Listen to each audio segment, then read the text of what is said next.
नमस्कार, जय हिंद दोस्तों। आज हम संविधान के टॉपिक में कॉन्स्टिट्यूशनल अमेंडमेंट संविधान संशोधन की प्रक्रिया आर्टिकल 368 के जो प्रावधान संसद को शक्ति प्राप्त है संविधान संशोधन का, उसकी सारी प्रक्रिया का आज हम विस्तार पूर्वक चर्चा करने वाले हैं। तो चलिए शुरू करते हैं। आज का जो टॉपिक है संविधान संशोधन, अमेंडमेंट ऑफ द कॉन्स्टिट्यूशन। संविधान संशोधन की प्रक्रिया को भारत के संविधान के भाग 20 के अंतर्गत रखा गया। भाग 20 किससे संबंधित है? तो संविधान संशोधन, और इनसे संबंधित जो अनुच्छेद है आर्टिकल 368। तो यहां पर हमको दो चीजों को याद रखना है। पहला कि संविधान संशोधन की प्रक्रिया को भारत के संविधान में किस भाग में वर्णन है? तो भाग 20। और दूसरा, इनसे संबंधित कौन सा आर्टिकल है? तो आर्टिकल 368। अब हम भूमिका को देखते हैं। संविधान संशोधन की आवश्यकता क्यों है?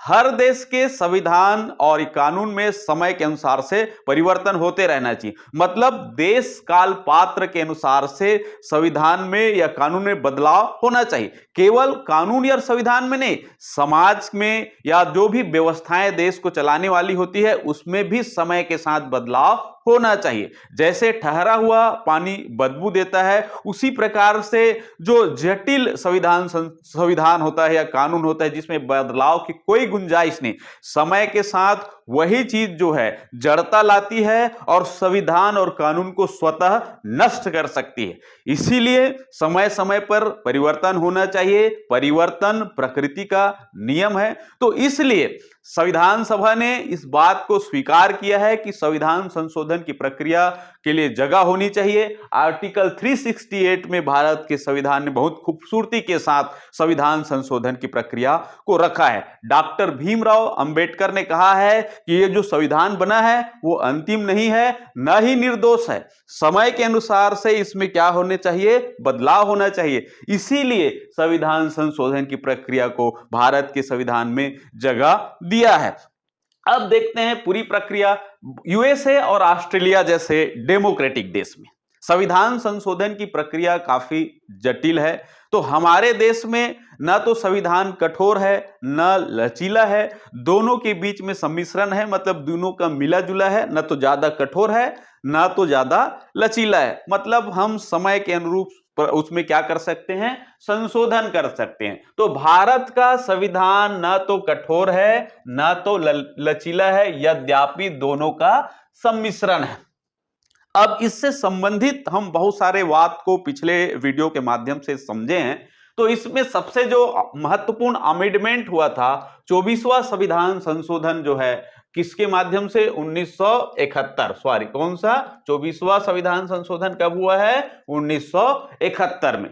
जिसमें क्या जोड़ा गया, देखते हैं क्या प्रावधान है 24वां संविधान संशोधन का। पहले भी हम पिछले वीडियो में इसके को पूरा डिटेल में पढ़ चुके हैं, फिर भी एक बार देखते हैं।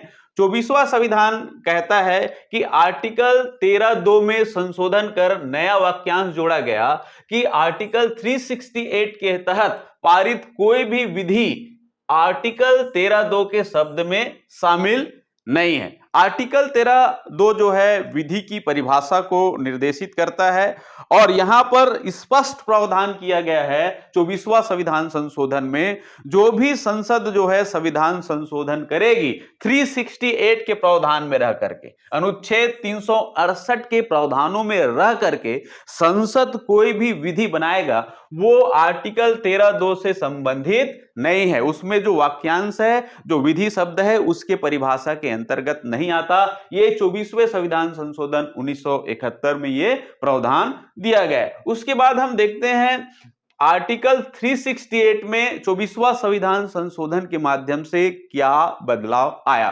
तो क्लॉज 1 को हम देखते हैं। आर्टिकल 368 के तहत संशोधन कर संविधान के किसी भी भाग में परिवर्धन, एडिशन, परिवर्तन, वेरिएशन और निरीक्षण कर सकती है। संविधान के किसी भी भाग को क्या कर सकती है? उसमें संशोधन कर सकता है, उसको बदल सकता है, परिवर्तन कर सकता है, उसमें जोड़ सकते हैं या उसे समाप्त किया जा सकता है।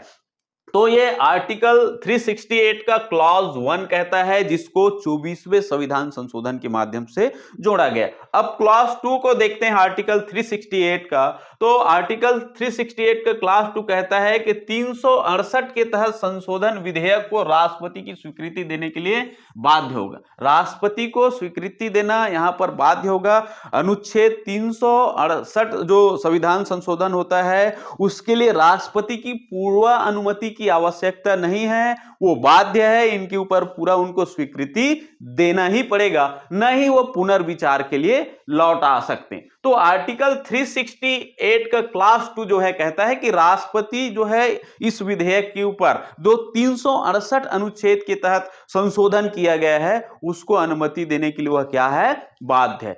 इसके बाद देखते हैं आर्टिकल 368 का क्लॉज 2। आर्टिकल 368 के तहत किया गया संशोधन पर आर्टिकल 13 का कोई बात लागू नहीं होगा। आर्टिकल 13 यह कहता है कि संसद जो है कोई भी विधि बनाता है उसका क्या किया जा सकता है, न्यायिक पुनर्विलोकन के दायरे में लाया जा सकता है कि उसको इस आधार पर बनाया गया है कि उसका रिव्यू हो। तो यहां पर 368 के तहत किया गया संशोधन पर आर्टिकल 13 की कोई भी बात लागू नहीं होगा। वहां पर अनुच्छेद 13 में जो न्यायिक पुनर्विलोकन की बात है, संसद कोई विधि बनाती है उसके ऊपर न्यायिक पुनर्विलोकन की प्रक्रिया है, वो यहां पर लागू नहीं होगा।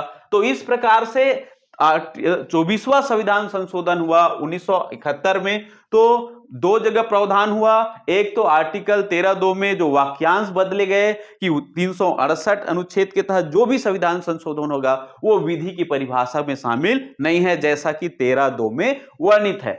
तीसरा चीज है आर्टिकल 368 में 3 क्लॉज जोड़ा गया। क्लॉज 1 कहता है कि 368 के तहत जो भी संविधान संशोधन होगा, मतलब संविधान के किसी भी भाग में परिवर्तन और उसे समाप्त करने के अधिकार किसको है, संसद को है। दूसरा है क्लॉज 2 को देखते हैं तो इसके तहत जो भी संशोधन विधेयक लाया जाएगा वो राष्ट्रपति को स्वीकृति देने के लिए बाध्यता है, तो राष्ट्रपति इसके ऊपर स्वीकृति देंगे।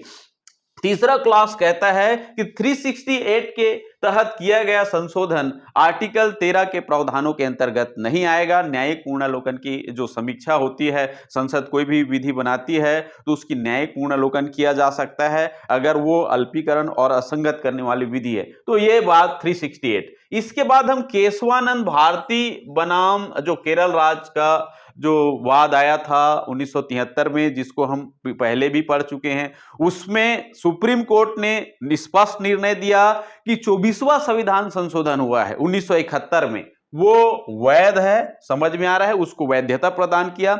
इसके साथ साथ जो केशवानंद भारती मामला है 1973 का सुप्रीम कोर्ट का जो जजमेंट है उसमें कहा है कि संसद जो है मौलिक अधिकार का संशोधन कर सकती है बशर्ते संविधान के जो मूल ढांचा है परिवर्तन नहीं किया जा सकता, उसमें किसी भी प्रकार का आघात नहीं होना चाहिए। तो केशवानंद भारती 1973 का जो सुप्रीम कोर्ट का फैसला है वो स्पष्ट कहता है कि संसद को मौलिक अधिकार में संशोधन का प्रावधान है।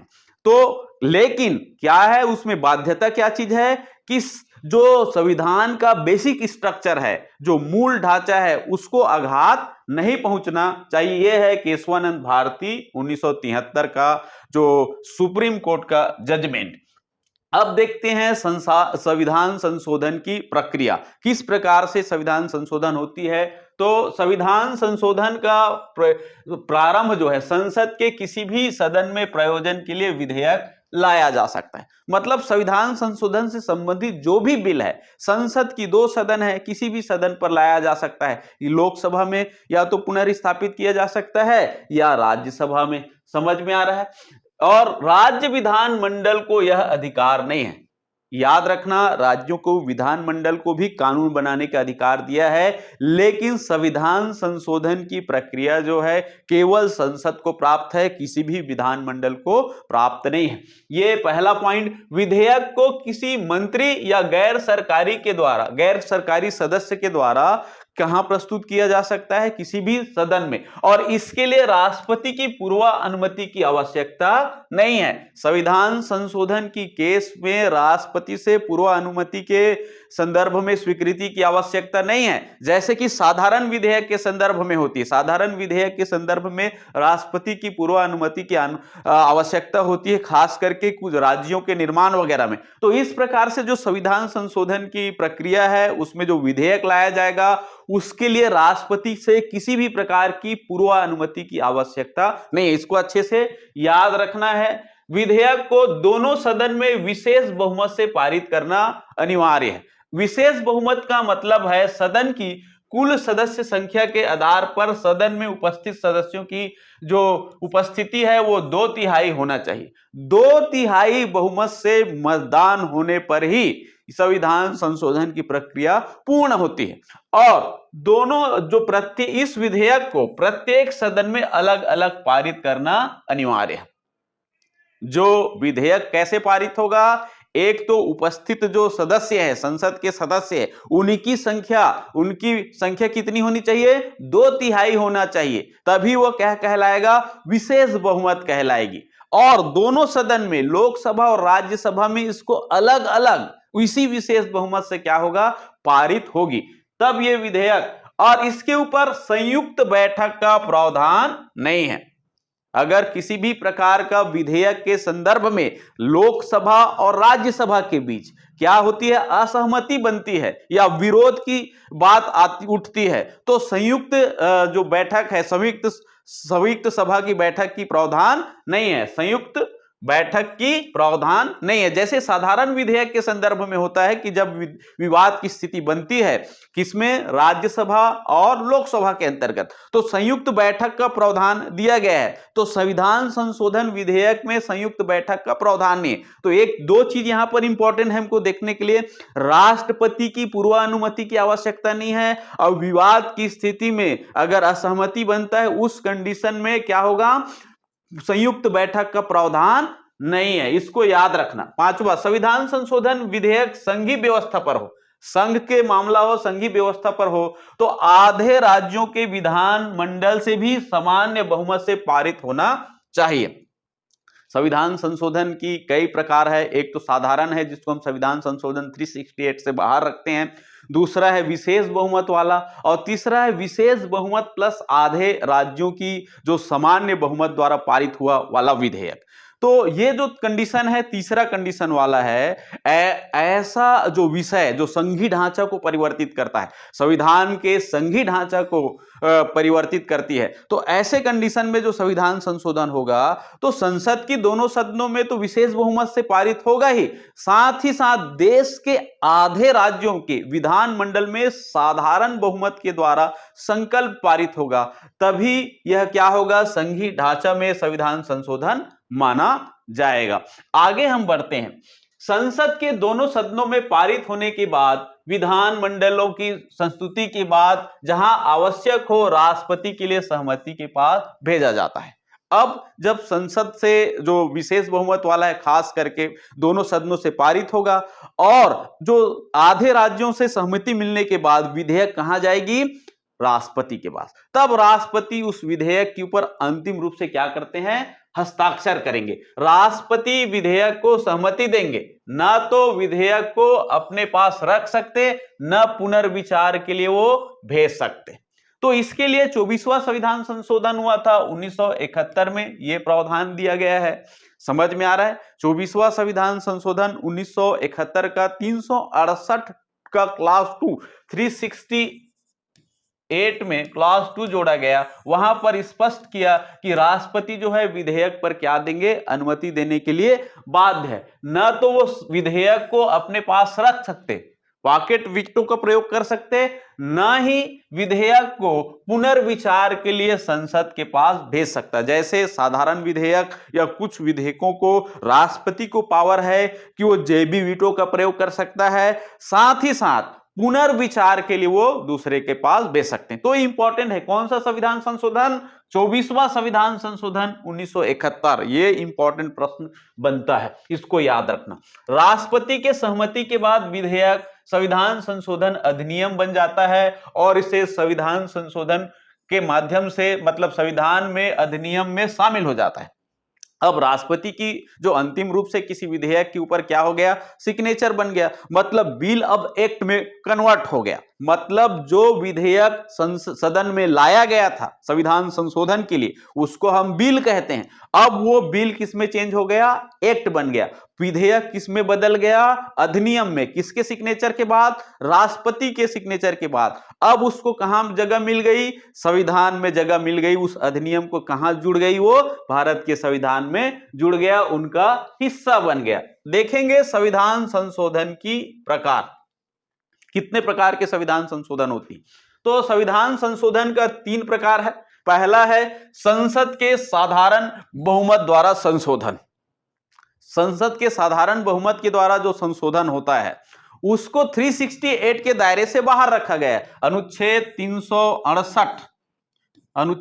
368 के प्रावधानों से बाहर रखा गया है। किसको, साधारण बहुमत वाले। इसके लिए बहुत सारे कंडीशन भी है। इसमें राष्ट्रपति की कुछ विधेयकों के ऊपर पूर्ण अनुमति आवश्यक होता है, खास करके राज्यों का निर्माण, गठन, नाम परिवर्तन में राष्ट्रपति की पूर्व अनुमति की आवश्यकता पड़ती है। तो ये साधारण विधेयक के अंतर्गत आता है, उसको 368 के दायरे से बाहर रखा गया है। दूसरा है संसद के विशेष बहुमत द्वारा संशोधन। हम चर्चा कर चुके हैं और करेंगे। संसद के विशेष बहुमत द्वारा तथा आधे राज्यों के जो विधानमंडल है उसके संशोधन के उपरांत विधेयक बनता है, मतलब कानून बनता है, अधिनियम पारित होता है। आगे हम बढ़ते हैं।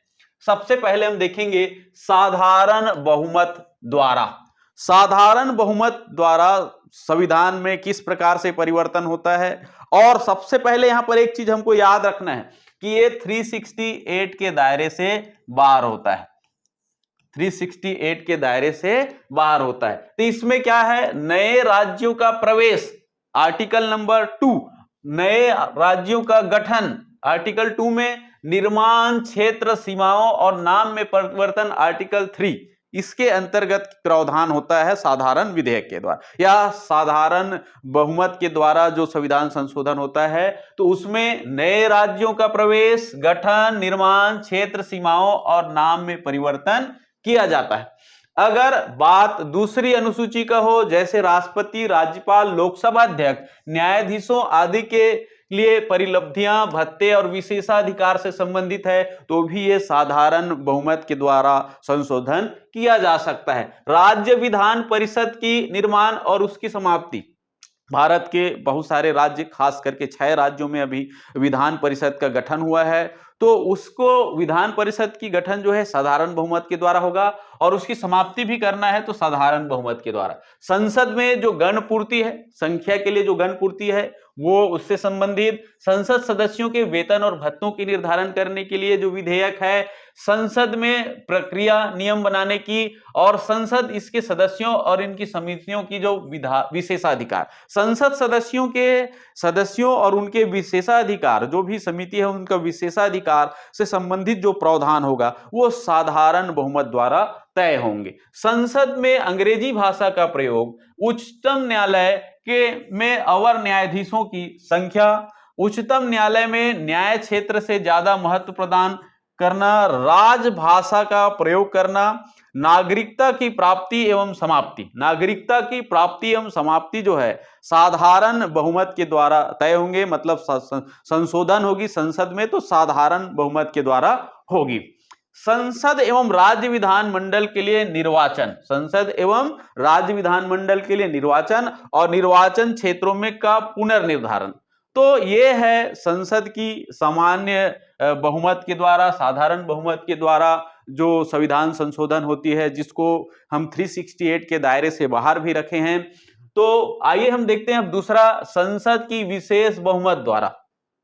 संसद का विशेष बहुमत मतलब दोनों सदन में अलग अलग पारित होगा और वो भी 2/3 उपस्थित और मतदान देने वाले जो सदस्यों की संख्या कितनी होनी चाहिए, 2/3 बहुमत होनी चाहिए, उसे हम विशेष बहुमत कहते हैं। तो विशेष बहुमत द्वारा किस किस स्थान पर या किस किस भाग में परिवर्तन, तो DPSP, directive principle of the state policy, नीति निर्देशन में या राज्य के नीति निर्देशक में जो परिवर्तन करना है तो उसके लिए विशेष बहुमत की आवश्यकता होगी। साथ ही साथ मौलिक अधिकार में संशोधन करना है, भाग 3 में संशोधित करना है, या वे सभी उपबंध जो प्रथम और तृतीय श्रेणी से संबंधी है, मतलब साधारण से संबंधित नहीं है और विशेष बहुमत प्लस आधे राज्य की साधारण बहुमत वाले से संबंधित नहीं, पहला और तीसरा से संबंधित नहीं है, वो सभी प्रावधान संसद के विशेष बहुमत द्वारा क्या किया जाएगा, संशोधन किया जाएगा। इसको समझना है। 3 प्रावधान है साधारण बहुमत द्वारा,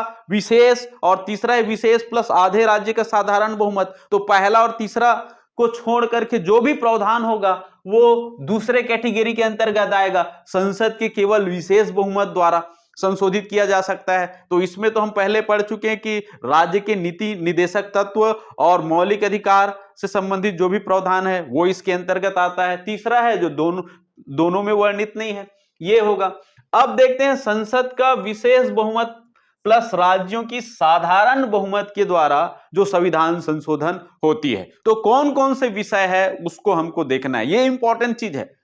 ये प्रश्न बनता है, इसको याद रखना है आपको कि संसद के विशेष बहुमत द्वारा, जिसमें राज्यों की बहुमत की जरूरत नहीं होता, वो संविधान के कौन कौन से भाग का क्या कर सकता है, संशोधन कर सकता है। तो इसमें पहला है डीपीएसपी और दूसरा है मौलिक अधिकार, और वे उपबंध जो पहले और तीसरे के अंतर्गत नहीं आता। अब हम देखते हैं संसद का विशेष बहुमत और राज्यों की साधारण बहुमत के द्वारा क्या क्या, इसमें मुख्य रूप से संघीय ढांचा से संबंधित है।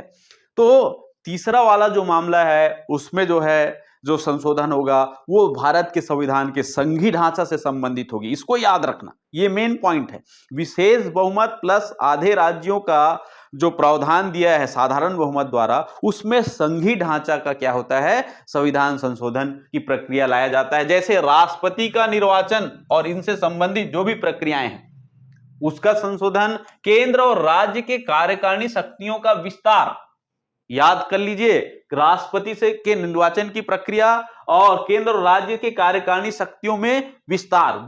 तीसरा है उच्चतम न्यायालय और उच्च न्यायालय से संबंधित प्रावधान, केंद्र एवं राज्यों के बीच विधायिकी शक्तियों का विभाजन, केंद्र और राज्यों के बीच जो विधायिकी शक्तियों का विभाजन भारत के संविधान ने दे रखे हैं तो वो केंद्रीय ढांचा के अंतर्गत आएगा, और इसमें हमको संशोधन करना है तो आधे राज्यों की साधारण बहुमत की भी आवश्यकता पड़ेगी। वस्तु और सेवा कर परिषद 7वीं अनुसूची से संबंध कोई भी विषय, 7वीं अनुसूची में जो भी संबंध है, जो भी विषय है उससे संबंधित अगर हमको संविधान संशोधन करना है तो उसके लिए संसद का विशेष बहुमत और साधारण बहुमत, संसद में राज्यों की प्रतिनिधित्व, संविधान संशोधन करने की शक्ति और प्रक्रिया। तो ये तो 368 है, स्वयं आएगा तो स्वयं से संबंधित। अगर 368 में भी कोई बदलाव करना है, अनुच्छेद 368 जो संविधान संशोधन की प्रक्रिया भाग 20 में वर्णित है, उसमें भी अगर कोई परिवर्तन करना है तो यही काम आएगा, संसद की विशेष बहुमत और राज्यों का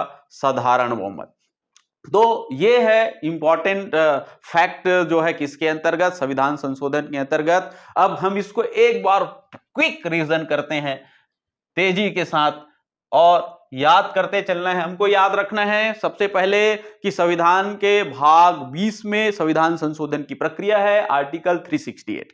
हमारा देश के संविधान ना तो कठोर है ना तो लचीला है, जैसे ऑस्ट्रेलिया और अमेरिका में संविधान कठोर, संविधान अत्याधिक कठोर माना जाता है, तो इस प्रकार से हमारा देश का संविधान नहीं है, उसमें संशोधन किया जा सकता है। 24वां संविधान संशोधन 1971 बहुत इंपॉर्टेंट है, इसमें 2 जगह मुख्य रूप से परिवर्तन किया गया। आर्टिकल 13(2) के अंतर्गत जो वाक्यांश है वो बदले गए।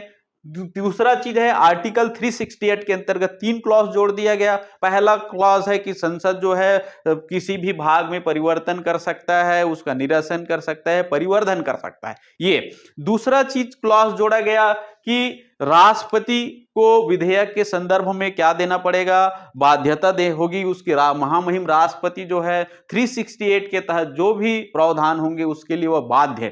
तीसरा चीज है इसमें के अंतर्गत था कि संशोधन पर जो संशोधन होगा 368 के माध्यम से वो आर्टिकल 13 का किसी भी प्रकार का प्रावधान के अंतर्गत नहीं आएगी। केशवानंद भारती 1973 के मामला में जो सुप्रीम कोर्ट ने फैसला सुनाया था कि संसद जो है मौलिक अधिकार में संशोधन कर सकती है बशर्ते कि संविधान का जो बेसिक स्ट्रक्चर है उसको आघात न पहुंचे। साथ ही साथ उन्होंने जो 24वां संविधान संशोधन हुआ था 1971 में उसको वैध ठहराया था। प्रक्रिया के अंतर्गत देखते हैं कि संविधान संशोधन की प्रक्रिया किसी भी सदन में लाया जा सकता है और कोई भी दूसरा पॉइंट हम देखते हैं कि कोई भी सदस्य गैर सरकारी हो या मंत्री जो है किसी भी सदन में इसको पूर्ण स्थापित किया जा सकता है। समझ में आ रहा है? राष्ट्रपति की पूर्ण अनुमति की आवश्यकता नहीं है। अब इसको पारित करने की विधि है तो विशेष बहुमत की जरूरत है, जब तक साधारण विधेयक ना हो। साधारण विधेयक के लिए विशेष बहुमत की जरूरत नहीं है, संविधान संशोधन की प्रक्रिया से बाहर है। तो विशेष बहुमत का मतलब है सदन के सदस्यों की जो संख्या है आधे से अधिक, अर्थात उपस्थित व्यक्ति और मतदान करने वाले सदस्यों की संख्या 2/3 बहुमत होना चाहिए, उसे ही हम विशेष बहुमत कहते हैं। तब यह संविधान संशोधन पारित किया जाएगा और जो विधेयक है दोनों सदनों में, लोकसभा और राज्यसभा में अलग अलग पारित करना पड़ेगा। समझ में आ रहा है? तीसरे कैटेगरी का अगर संविधान संशोधन है विशेष बहुमत और साधारण बहुमत आधे राज्यों का, तो उसमें भी बात है कि उसके लिए अलग से होगा। जिसमें संघीय ढांचा का मामला हो तो विशेष बहुमत प्लस आधे राज्य का समर्थन की जरूरत होगी साधारण बहुमत के द्वारा। ठीक, अब साधारण बहुमत के द्वारा क्या क्या चीजों में परिवर्तन होता है? तो पहले है आर्टिकल 3 और 2 के जो प्रावधान है, राज्यों के गठन, प्रवेश या स्थापना, क्षेत्र परिवर्तन, नाम में परिवर्तन, सीमाओं में परिवर्तन, इससे संबंधित कोई प्रावधान है। ये दूसरी अनुसूची में जितने भी जो संवैधानिक प्रमुख है उनके जो परिलब्धियां हैं, वेतन भत्ते हैं, विशेषाधिकार से संबंधित प्रावधान में अगर किसी प्रकार का संशोधन करना है, राज्य विधान परिषद की गठन करना है या उसकी समाप्ति करना है, संसद में गण पूर्ति, नियम प्रक्रिया और संसद सदस्यों की वेतन भत्तों से संबंधित प्रावधान है, ठीक, या समितियों की विशेषाधिकार है, वो भी इसके अंतर्गत संशोधित किया जा सकता है साधारण बहुमत द्वारा। संसद में अंग्रेजी भाषा का प्रयोग, उच्चतम न्यायालय में जो अवर न्यायाधीशों की संख्या है उससे संबंधित प्रावधान, ठीक, उच्चतम न्यायालय के न्याय क्षेत्र में ज्यादा महत्व प्रदान करना, उससे संबंधित राजभाषा का प्रयोग करना, नागरिकता की प्राप्ति और समाप्ति। ये भी प्रश्न इंपॉर्टेंट बनता है कि नागरिकता प्राप्ति और जो समाप्ति है साधारण बहुमत के द्वारा संसद संशोधित कर सकती है। राज्य एवं विधानमंडल के निर्वाचन क्षेत्रों की पुनर्निर्धारण। तो ये इतने जो विषय है साधारण बहुमत के द्वारा क्या किया जा सकता है? संशोधित किया जा सकता है। अब विशेष बहुमत के अंतर्गत देखते हैं तो इसमें 3 चीज को हमको याद रखना है, राज्य के नीति निर्देशक तत्व और मौलिक अधिकार में संशोधन करना। और तीसरा पॉइंट हमको ध्यान देना, जो साधारण बहुमत के द्वारा संशोधन होता है और विशेष बहुमत या राज्य विधानमंडल के आधे राज्यों के जो साधारण बहुमत द्वारा पारित होता है, पहला और तीसरा कंडीशन में जो भी विषय शामिल नहीं होगा वो दूसरे कंडीशन में उसका संविधान संशोधन होगा विशेष बहुमत द्वारा। तो इसको याद रखना है। तीसरा पॉइंट हम देखते हैं, जो विशेष बहुमत प्लस आधे राज्यों की साधारण बहुमत से जो विधेयक संशोधित होती है उसके संदर्भ में। तो ये केंद्रीय ढांचा वाले मामला है।